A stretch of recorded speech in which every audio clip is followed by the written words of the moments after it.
students, today's class we will discuss the topic of class 9th, that is chapter 9th का है आपका एक topic जिसका नाम है motion.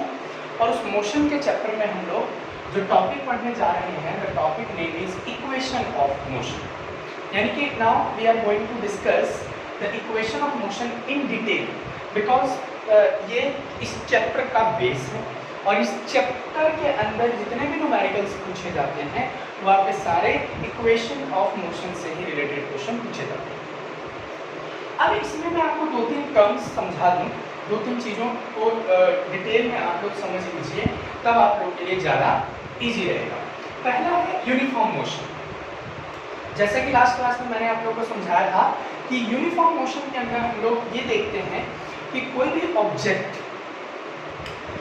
Equal distance in equal interval of time पर ट्रेवल करता है। यानी अगर आपने टाइम फिक्स कर दिया, जैसे 2 सेकेंड टाइम फिक्स कर दिया, तो उस पर्टिकुलर टाइम पीरियड पर आपका ऑब्जेक्ट हमेशा मान लीजिए 2 मीटर ट्रैवल कर रहा है तो 2 सेकंड में 2 ही मीटर ट्रैवल करना चाहिए, अगले 2 सेकंड में भी वो 2 ही मीटर ट्रैवल करना चाहिए। तो इस तरह का जो मोशन होता है उसको हम लोग यूनिफॉर्म मोशन कहते हैं। अब जैसा कि मैंने आप लोगों को बताया है कि सपोज कीजिए कि पर्टिकुलर टाइम पीरियड पर, एक छोटे से टाइम पीरियड पर एक ऑब्जेक्ट xi, मतलब इनिशियल पोजीशन उसकी xi है, फाइनल पोजीशन उसकी xf है। तो अब चेंज कितना किया उसने डिस्प्लेसमेंट, या कितने उसने डिस्प्लेसमेंट ट्रेवल किया, तो उसलिए इसके लिए हम लोगों ने क्या किया, x final minus x initial divided by time कर दिया।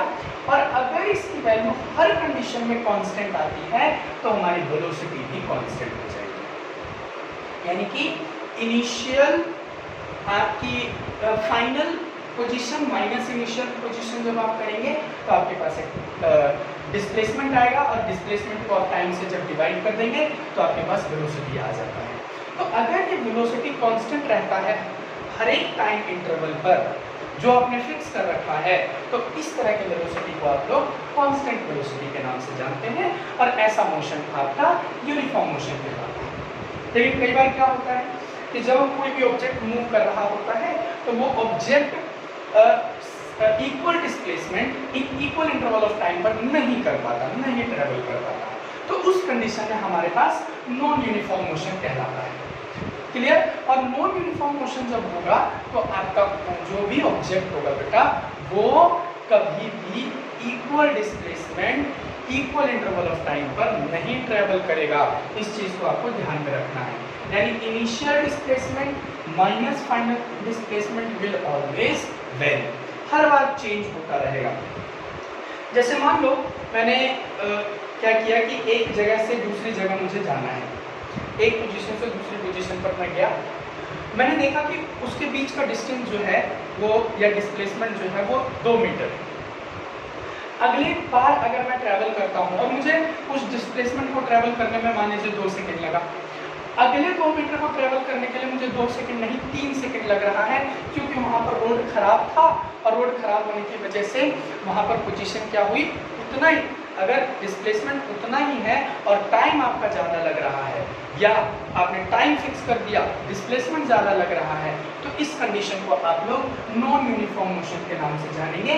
और नॉन यूनिफॉर्म मोशन में हमेशा वेलोसिटी बदलती रहेगी, हर टाइम पीरियड पर वेलोसिटी चेंज होती रहेगी।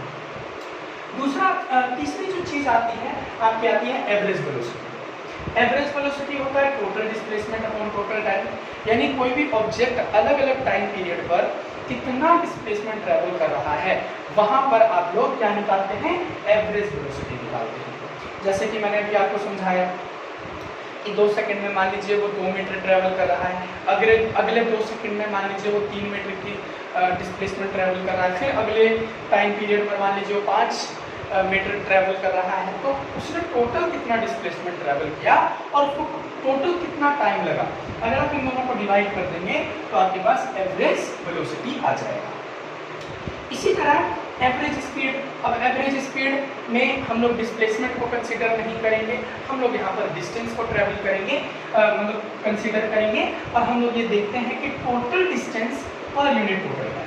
तो आपको एक चीज यहाँ पर ध्यान में रखना है कि एवरेज वेलोसिटी में आप total distance upon total time करेंगे और एवरेज वेलोसिटी में total displacement upon total time करेंगे और एवरेज स्पीड में आप total distance upon total time करेंगे।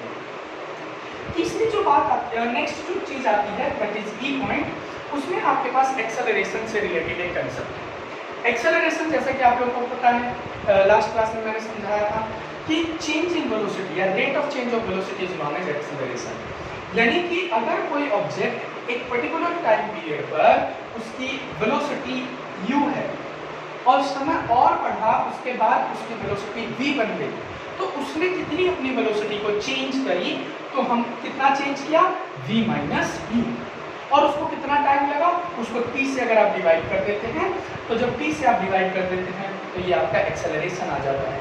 यानी change in velocity per unit time is known as acceleration. और अगर यूनिफॉर्म मोशन है, ठीक है, तो अगर यूनिफॉर्म एक्सेलरेशन है तो बेटा आपका जो एक्सेलरेशन क्या होगा, कांस्टेंट रहेगा। क्लियर, ये वैल्यू क्या रहेगी, कांस्टेंट रहेगी। अब आप इसको उतार लीजिए।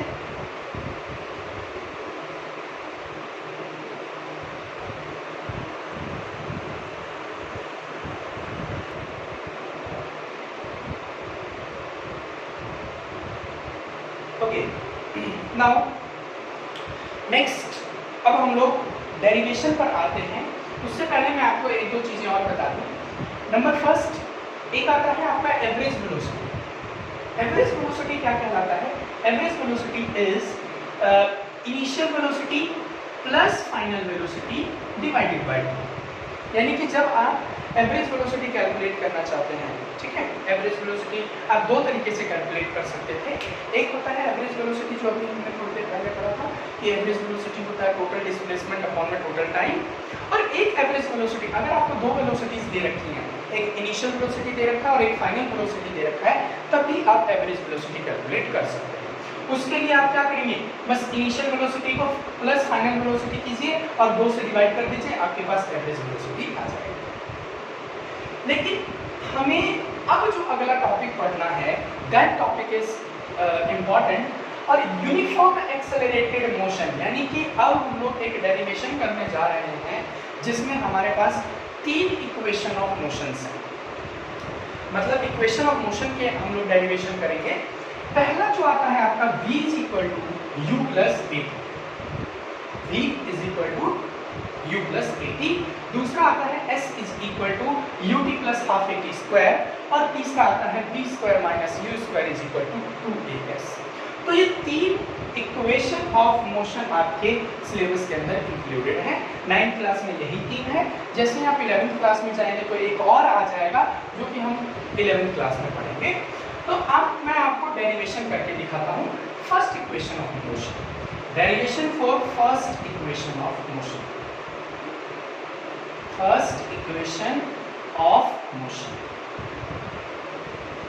एज वी नो दैट, हम जानते हैं कि acceleration is equal to v minus u upon t के बराबर होता है। यूनिफॉर्म एक्सेलरेटेड मोशन में आपने पढ़ा ना कि a इज इक्वल टू क्या होता है, v minus u upon T. Now इस t को इधर लेके आ जाते हैं तो क्या होगा, v minus u is equal to a into t, मतलब a जो है वो t से मल्टीप्लाई हो जाएगा। अब इस q को इधर ले आओ, यहाँ माइनस है, इधर जाके क्या हो जाएगा, प्लस हो जाएगा, तो v is equal to u plus a t. This is first equation of motion. तो आप इस तरह से फर्स्ट इक्वेशन ऑफ मोशन को कैलकुलेट कर सकते हैं। नाउ अब हम लोग आते हैं सेकेंड इक्वेशन ऑफ मोशन। जैसा कि आपको पता है कि सेकेंड इक्वेशन ऑफ मोशन क्या है, s is equal to u t plus half a t square. ये पता है आपको। Okay, now let me tell you how to solve this question, this type of question. Suppose कीजिए कि average velocity, अभी आपने एवरेज वेलोसिटी के दो फॉर्मूले पढ़े हैं। एक एवरेज वेलोसिटी होता है total displacement, total displacement upon time, total time taken, total time taken. अगर मैं डिस्प्लेसमेंट को s से डिनोट कर दूं, टाइम को t से डिनोट कर दूं, तो कोई दिक्कत नहीं है। मेरे पास average velocity is equal to s upon t आ गया। नाउ एवरेज वेलोसिटी जब मुझे समझ में आ गया कि average velocity is equal to s upon t होता है, तो मैं क्या कर सकता हूँ, अब इस टी को इधर लेके आ जाता हूँ, तो s is equal to average velocity into time हो गया। मतलब मैंने क्रॉस मल्टीप्लाई कर दिया, तो average velocity into time is equal to मेरे पास डिस्प्लेसमेंट आ गया। We also know that average velocity is equal to u plus v upon 2। yes, अभी मैंने समझाया था आपको initial velocity plus final velocity divided by 2 कर दो, आपके पास ये भी एवरेज वेलोसिटी का के बराबर ही आ जाएगा। अब हम इस एवरेज वेलोसिटी की जगह पर, ये देखिए, ये फर्स्ट इक्वेशन है, ये सेकंड इक्वेशन है, अगर मैं एवरेज वेलोसिटी की जगह पर ये वैल्यू पुट कर दूं तो कोई दिक्कत होगी नहीं। तो put value of second equation in first, यहां कर देता हूं मैं, आप लोग उतारिएगा अच्छे से। तो क्या बनेगा, देखो बेटा, यानी कि इसकी वैल्यू मुझे कहां पुट करनी है, इस वाले इक्वेशन में पुट करनी है। तो s is equal to u plus v upon 2 into t, yes और नो, यानी u plus v upon 2 into t. अब इस v की जगह पर क्या मैं ये वैल्यू पुट कर सकता हूँ, v is equal to u plus 18 कर देते हैं put, s is equal to u plus v की जगह पर u प्लस 80 पुट कर रहा हूँ मैं, तो u plus 80 upon 2 into t. अब u और u क्या होता है बेटा, 2u हो गया, तो 2u plus 80 upon 2 into t. अब ये जो t है ये इससे भी मल्टीप्लाई होगा और ये t इससे भी मल्टीप्लाई होगा, तो कर देते हैं मल्टीप्लाई, क्या दिक्कत है, कोई दिक्कत नहीं। तो जब मल्टीप्लाई करोगे तो 2ut plus 8t square divided by 2, यानी कि देखिए जब आपने इस t को इससे मल्टीप्लाई किया तो 2ut हो गया प्लस 8t को t से मल्टीप्लाई करोगे तो क्या आएगा, 8t स्क्वायर आएगा। क्लियर। नाउ अगर मैं इसको अलग अलग कर दूं तो ut प्लस, देखो 2 से ये 2 कट जाएगा और इसके नीचे चला आएगा 1/2, तो 1/2 t स्क्वायर। अब देखिए ये किसके बराबर था बेटा, डिस्प्लेसमेंट के बराबर था, यानी कि ये displacement s is equal to, देखिए ut plus half at square आपके पास आ गया, आगे नहीं, ये देखो ut plus half at square, और यहाँ पर भी आ गया आपके पास ut plus half at square, यानी कि आपके पास दो इक्वेशन आपने ड्राइव कर दिया। तो आप इस दोनों इक्वेशन को ध्यान से समझ लीजिए और अपनी नोटबुक पर उतार लीजिए।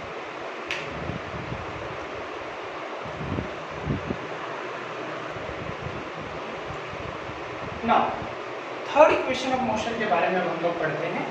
जैसा कि आपको पता है कि थर्ड इक्वेशन ऑफ मोशन आपके पास क्या है, v square minus u square is equal to 2as।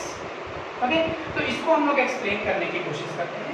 अभी जैसे कि मैंने आपको थोड़ी देर पहले ही बताया था कि displacement s is equal to, आपके पास दो फॉर्मूले बनते हैं, एक होता है u plus v upon 2 into T. अभी हमने थोड़ी देर पहले ही पढ़ा, लास्ट डेरिवेशन के अंदर हमने इसके बारे में डिस्कस किया था कि s is equal to u plus v upon 2 into T.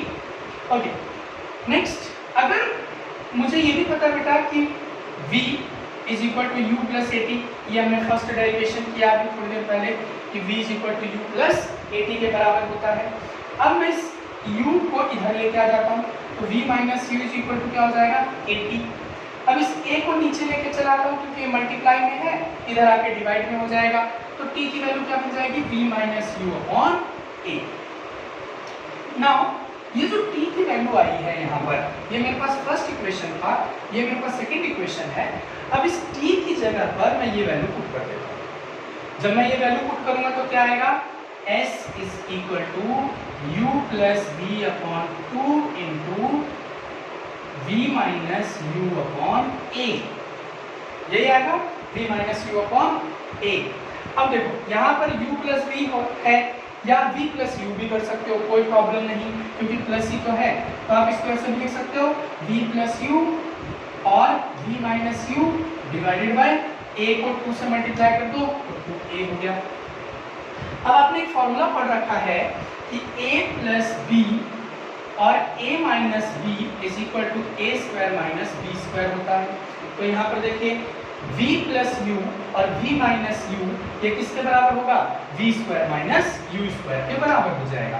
तो v square minus u square upon 2a और ये किसके बराबर है, ये s के बराबर है। अब मैं इसको इधर लेके आ जाता हूँ। देखिए ये जो 2a है इसको आप इधर मल्टीप्लाई कर दीजिए, क्या फॉर्मूला बन जाएगा, 2as is equal to v square minus u square. देखिए आ गया ना, v square minus u square is equal to 2as। तो we can say that v square minus u square is equal to 2as। तो ये आपके पास 3 derivations है और ये इक्वेशन ऑफ मोशन के अंदर इंक्लूडेड है। आप इसको बार-बार देखिएगा, इस वीडियो को आपको समझ में आएगा। हर स्टेप्स को आप ध्यान से समझेंगे, ध्यान से कॉपी में उतारेंगे। थैंक यू क्लास, आज के लिए धन्यवाद।